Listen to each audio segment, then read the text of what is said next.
Today we are in sunny Belle Harbor, Florida, right by the famous Haulover Beach Inlet, and we're going to walk around this area today, somewhere different we haven't been to yet. There's always a ton of boats passing by this little canal right here. It's a pretty volatile canal actually. People sink boats here all the time.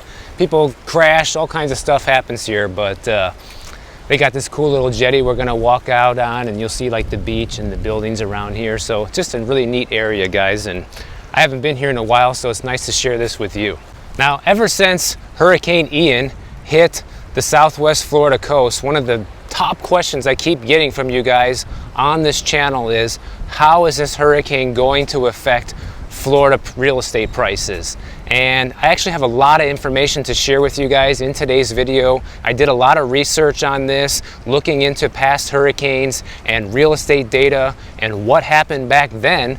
That way we can kind of take a guess at what might happen now, because the thing is, everybody has their own ideas of what might happen. Everybody thinks that the housing market here is going to crash because of the hurricane. So let's look to see if that actually is true. So first I want to just address a bunch of questions and ideas and things that people are asking about this. So one of the main things is, you know, what if you have a house in an area by where the hurricane hit that actually didn't get damaged, but the rest of the area is basically leveled? Well, that's a tough position to be in. First of all, you're lucky because you do still have a house, okay? But at the same time, obviously that's going to crush real estate values in your area for the time being. So if you are in one of these situations and you're lucky enough to still have your home still standing, then your best bet is to just hang on to that home for a while until the market recovers, because there are going to be market consequences from this hurricane. Another thing people have been asking about is, hey, what happens if you can't pay the mortgage no more because your house is destroyed? Do you go into foreclosure? What happens with that? Well, basically, yes, guys. Just because your house got leveled by the hurricane doesn't mean you don't need to pay anymore, unless you have insurance for that, because they do sell different types of insurance where if there's a disaster like this, then they will pay the mortgage on your behalf. But if you don't have something like that set up, then you are on the hook for the mortgage unless you end up selling the property. And who's going to want to buy it, basically, especially right now, is kind of one of the biggest concerns. So you see one of the cool things down here, you got everybody fishing down here. Every day it's like this. You always got people coming down here trying to catch stuff. There's always a lot of shark sightings around here too. Just a nice little area. So we are going to get into the data of what happened with some past hurricanes in a little bit here, but I just want to keep addressing some of the concerns that you guys have asked me, and then we'll get into that a little bit later. So one thing that I think we can pretty much guarantee that will happen is rentals throughout the entire southwest Florida area are probably going to shoot through the roof in terms of demand, because obviously people are going to be afraid to buy immediately after this storm, and anybody who was a homeowner before probably doesn't have the cash to just jump into another home right now, and renting will probably be their first choice. So I think what you're going to see in the near term right away is a lot of people looking for rentals in and around the surrounding areas, or maybe even migrating to other parts of Florida where we have more inventory. So I imagine we could see people coming from over that way here to Miami or over to Tampa, you know, different surrounding areas where it might actually increase the demand. And another thing I have to address about this, guys, because we've talked a couple times about the electric cars. People on Florida's southwest coast still have no power. The hurricane hit on Wednesday. Today's Monday, all right? So they keep pushing this narrative for electric cars, and I realize in Florida that we don't have any near-term requirements to have electric cars, you know, be the only type of vehicles sold here and stuff like that. But clearly, this is the direction of the future that the auto industry is trying to move in right now. And what happens to people who have an electric car if you live in one of these areas where there's no power for the last 4 or 5 days, guys? You can't charge the car.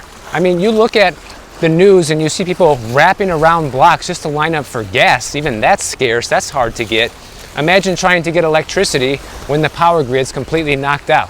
So Oh, you got solar panels? Did those fly off the roof? Did those get damaged during the hurricane? Does that even still work?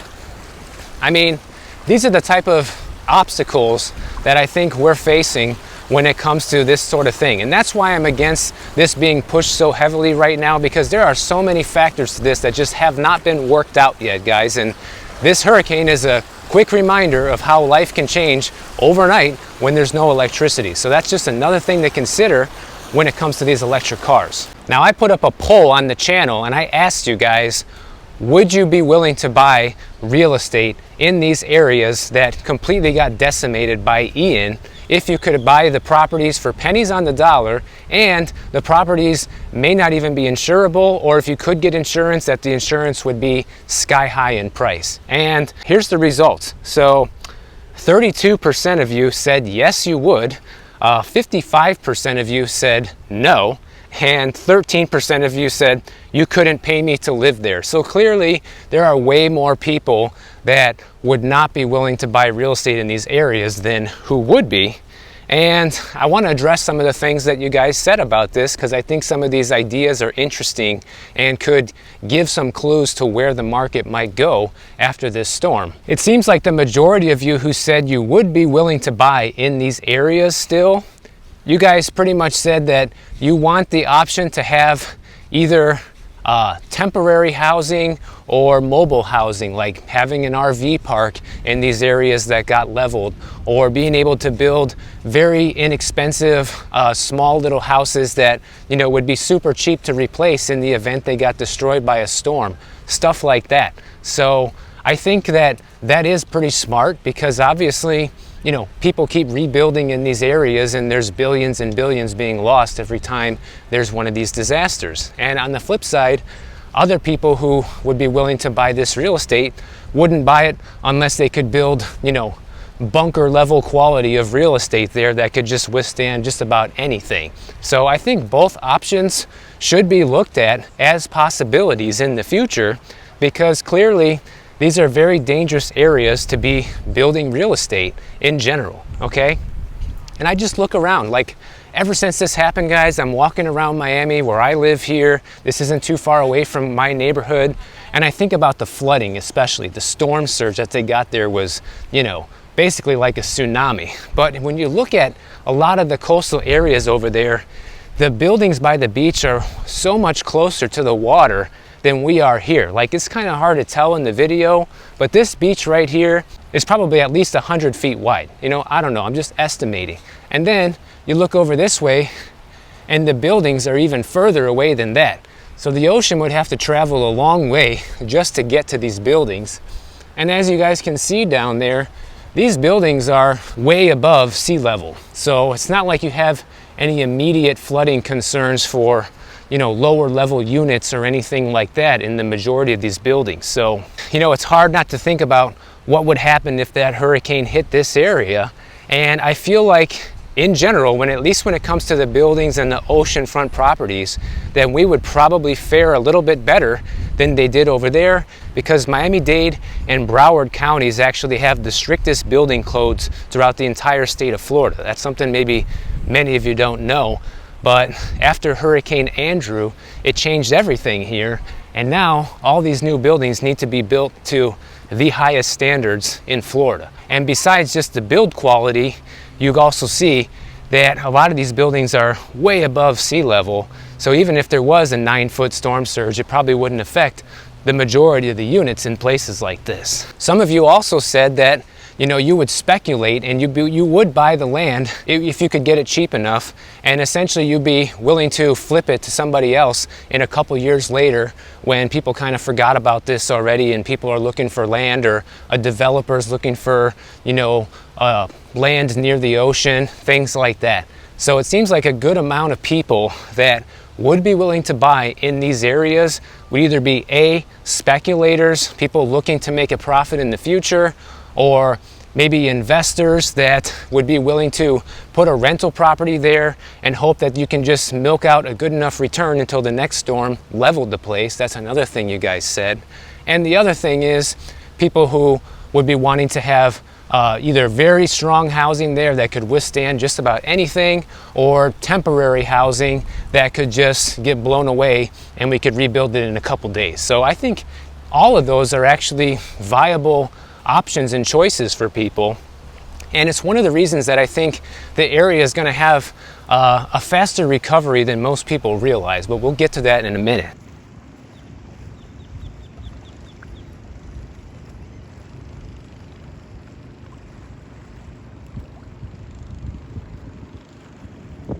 Now let's take a look at what happened with the most recent hurricanes that hit Florida, and the sales data and the pricing data, okay? So let's start with Hurricane Michael.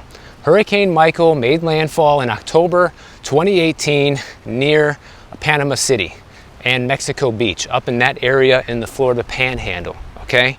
And in November, the following month after that storm hit, prices in the area fell by almost 18%, okay?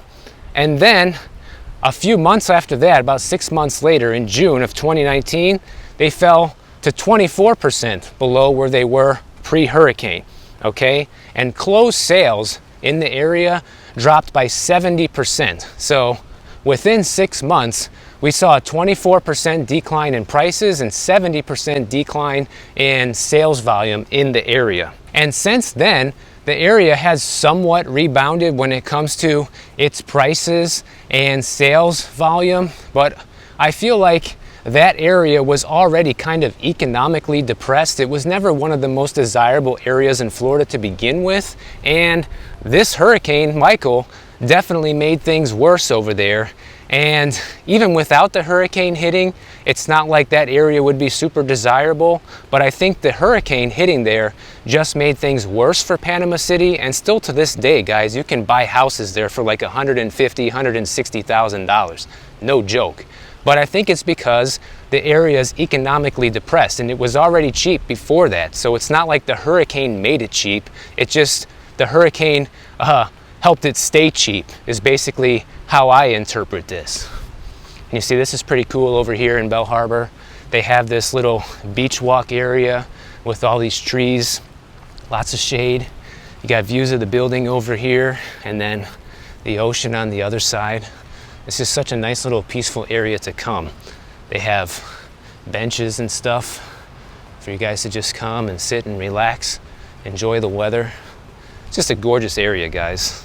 But the data that we really need to look at for this is the data from Hurricane Irma in 2017. That was the hurricane that even I got affected by here in Miami, but they got the worst of it down in the Florida Keys, and specifically in Collier County over by Naples, where Naples kind of got hit pretty hard this time around too from Hurricane Ian. And that was in 2017, 5 years ago, guys. So what happened then? Closed sales dipped about 32%, okay, back when this happened, and that was September 2017. And believe it or not, prices didn't even go down at all in the area until December. So a few months later, sale prices went down 8.2%. But then, only in February, just 2 months later, sale prices actually went back up 8.8%. So all of the value that was lost in the market since the hurricane was recovered as soon as February the following year. And Naples did not get hit quite as hard with Hurricane Irma as Fort Myers did with Hurricane Ian and Cape Coral in these areas. So I feel like the devastation is higher with Hurricane Ian. This is the closest example we have to look at because it's the most recent example and it hit in the same area. So that's why we're looking at both of these right now. So if the market there was able to recover that quickly in just a matter of a few months, how do you think this might happen this time around? Well, we're gonna find out soon enough, because this whole area was already set to see somewhat of a housing market crash before the hurricane even came, because this area was one of the most overvalued areas in all of Florida right now. Southwest Florida, real estate prices have gone through the roof, basically 50% increase in prices in many areas there within just a matter of a couple years, guys. So this area was already way overheated. And in the near term, what I predict is going to happen this time around is we are going to see a much more significant decline in home values over in this area this time around from Hurricane Ian because of two things. One, the market was already way overheated to begin with, and two, because the damage is more significant this time around and it's going to take longer for the area to recover than it took from Hurricane Irma. So my prediction is over the next 6 months, you're going to see real estate values in this area go down probably at least 20%, maybe more. Now, I don't know exactly the number, that's just a guess. So you're basically going to see a housing market crash in this area. But then, based on what people are saying, it seems like there are still a lot of people out there who are bullish on investing in the area. So I think once you see the foreclosures come up from people who couldn't pay anymore because the house is gone, you're going to have land buying opportunities where there isn't a house there no more, and people still willing to invest in the area. You know, big developers who maybe will be putting a big, you know, new high-rise, just like, you know, the one behind me here, you know, up to 5-star standards that could withstand one of these storms without much issue, you know. So I think that's what you're going to see happen in Southwest Florida. I do think you're going to see a temporary housing market crash over there, but like I said, it's going to be temporary because it seems like the demand to come to this area is just insatiable, guys. And this is not Panama City. So the areas of Naples and Cape Coral and Fort Myers are on a much higher level of demand to be at versus a place like Panama City. First of all, it's much warmer, especially in the winter time, and there's just more going on in the area. The vibe is completely different. It's more geared towards retirement and luxury and higher end living versus a place like Panama City. And if you've ever been to any of these areas, you know exactly what I'm talking about. It's all about demand, guys. People still want to be in these areas, and I do think that the city of Fort Myers, Cape Coral, all these places where they saw the biggest devastation should definitely allow for more flexible type of housing when it comes to maybe we should have more RV parks and you know, get people in and out of there quickly in the event there is one of these storms, or you know, have areas where you're allowed to build something cheap that, you know, you could build for like $30,000 or less and no insurance, nothing like that. So if something happens to it, it's completely on you if it gets wiped out. Or the alternative is building one of these big high rises that, you know, are extremely safe, that could withstand a Category 5 hit, you know, with minimal damage.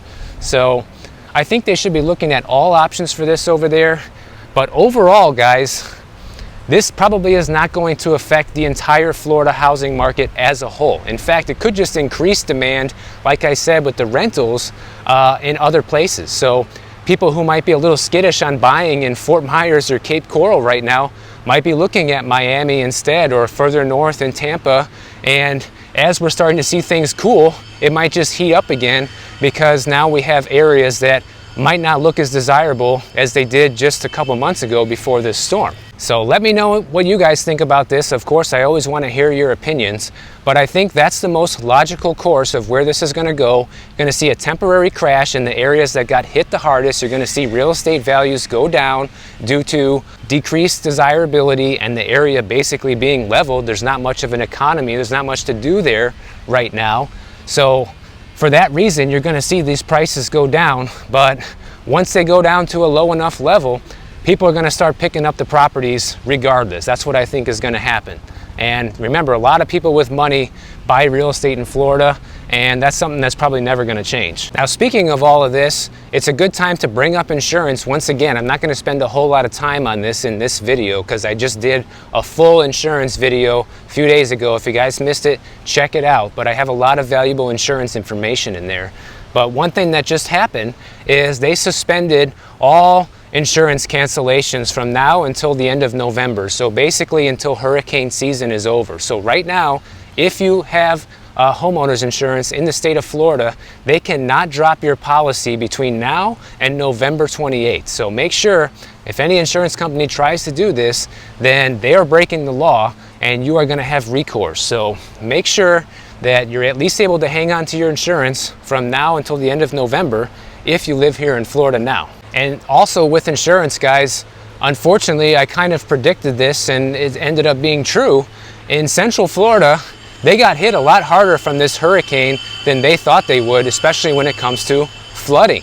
And that's exactly what I said was going to happen. They predicted this storm was going to drop anywhere between 1 to 2 feet of rain in Central Florida. And a lot of people in these areas don't even carry flood insurance because if it's not required by their lender, they feel basically invincible that they can't get hit with a hurricane in these areas. And Ian was a reminder that that is not true, guys. Basically, how I see it, if you have a single family home, a house that sits on the ground like this, you should have flood insurance anywhere in Florida. I don't care what it says about how high above sea level it is, because these type of catastrophic events can turn things around in a hurry for you. So this should be a reminder of that. We're seeing these areas near Kissimmee completely flooded out even days after the storm, and these guys are trapped in their houses. Not to mention, you probably have thousands of people that don't have flood insurance on these properties. What's going to happen to them? So my guess is in Central Florida, where we saw all this flooding, along with Southwest Florida, is where you're going to see the most real estate come up for sale in the next year, and probably at a much discounted price, because this is where the most damage occurred, and it's where people probably cannot afford to hang on to these properties any longer, or maybe they don't even want to. So I think you're going to see a lot more listings come to market in Florida in general, in these places, that ultimately will help bring prices down in those areas. And people who thought they would just rely on FEMA for all of their disaster assistance, whatever, I don't have flood insurance. Basically, this is what they're covering, guys. Biden just announced that for individual assistance for home repairs, anybody who got wiped out from this storm would be eligible for $37,900 maximum for home repairs only. And then you would be eligible for an additional $37,900 for lost property, which is anything from, a car that got totaled to a lost wedding ring, essentially. So these are the type of things that you could be covered for under FEMA. So if you don't have insurance to cover these type of things, at least apply for that. Apply for the FEMA funding. It's definitely not on the level that you would get from insurance, but it's better than nothing. If you got the maximum benefit from each of these, you're talking over $70,000 that you could potentially get. So I'm sure that will definitely help you out a lot. Now, one little interesting tidbit I read today is that 44% of economists who were surveyed for this think that we're going to see a buyer's market in the housing market here in the United States by the end of 2023. So that's about a year from now, guys. And while these guys are never usually right, because they're always just basically guessing, it seems like, I think this is something important to pay attention to, because in some areas prices are already coming down significantly for housing, and I think we could definitely see a buyer's market by then as well. So I actually agree with the economists on this one, because remember, these increased interest rates that we're seeing are having a delayed effect. Only just now, they've been raising interest rates since the beginning of the year. It's already October. Only now we're starting to feel the effects from this, in the sense that, housing demand for mortgages has gone way down. Demand for auto loans has gone way down. Anything that people finance is starting to really go down in demand. And look, it hasn't even been a year yet. So they're going to continue with these interest rate hikes. Supposedly they have an emergency meeting today, so I don't know what they're going to be doing with that. Maybe they're getting spooked. Maybe they're going to pivot. Everybody thinks they were going to pivot before the end of the year. Let's see. But as of right now, we know that the course of action they're going to take is to continue with these interest rate hikes. And if that continues, by a year from now, we could be looking at a very different housing market throughout the country, that's for sure. And I also saw a little interesting article from Market Watch today, and the reason I thought this was interesting is because they're already giving people advice in this article. Check it out, I have it all linked below if you guys want to see it for yourself. But they're already giving people advice on what to do if you bought during the top of the market and now prices are down in your area. Say you bought top of the market, beginning of this year, end of last year, whatever. You put a small down payment, you never had a lot of equity in the house to begin with. Now the house is all of a sudden worth less than what you paid for it. Well, Big surprise, right? Well, this is starting to happen to more and more people, so much so that they're writing articles about it. And what do they tell people to do? Well, keep the house if you can. First of all, that would be the smartest thing to do if you can afford to do that and you didn't lose your job or you don't face a layoff coming up soon. Obviously, the last thing you want to do, guys, is you don't want to sell the house when you're underwater on it because you're losing money. But you got to realize that not everybody is going to be that fortunate, because as the economy keeps taking a turn for the worse, more people are going to start losing jobs. And, you know, look at people with this hurricane. I got to keep mentioning this, but people have high insurance deductibles. You know, a hurricane deductible could be like $6,000, and we're talking most Americans can't afford a $600 emergency. So people are going to be able to afford 10 times that in the event of a disaster like this, or maybe you didn't go through a disaster, maybe you just lose your job. You're going to be able to afford mortgage payments for 6 months without a job? This is what we're talking about here. And then, of course, in this article, they go on to say that if, for whatever reason, you can't keep the house because maybe you can't afford it no more, you're in one of these situations, then your only choice is going to be able to pay the difference at closing between what you owe and your sold price. And if you can't afford that, well, now you're in a short sale situation, guys. And this is exactly what happened back during the last housing crash. We had a ton of foreclosures, we had a ton of short sales, and it looks like we could be heading in that direction again if they're already writing articles about this, telling people what you need to do if you owe more on your house than it's worth. So get ready, guys. If you are a buyer, a year from now could be looking like a pretty good time to buy. If you enjoyed this video and you found it entertaining, please subscribe to the channel. Check out my next video on the screen right over here, and I'll catch you over in the next one.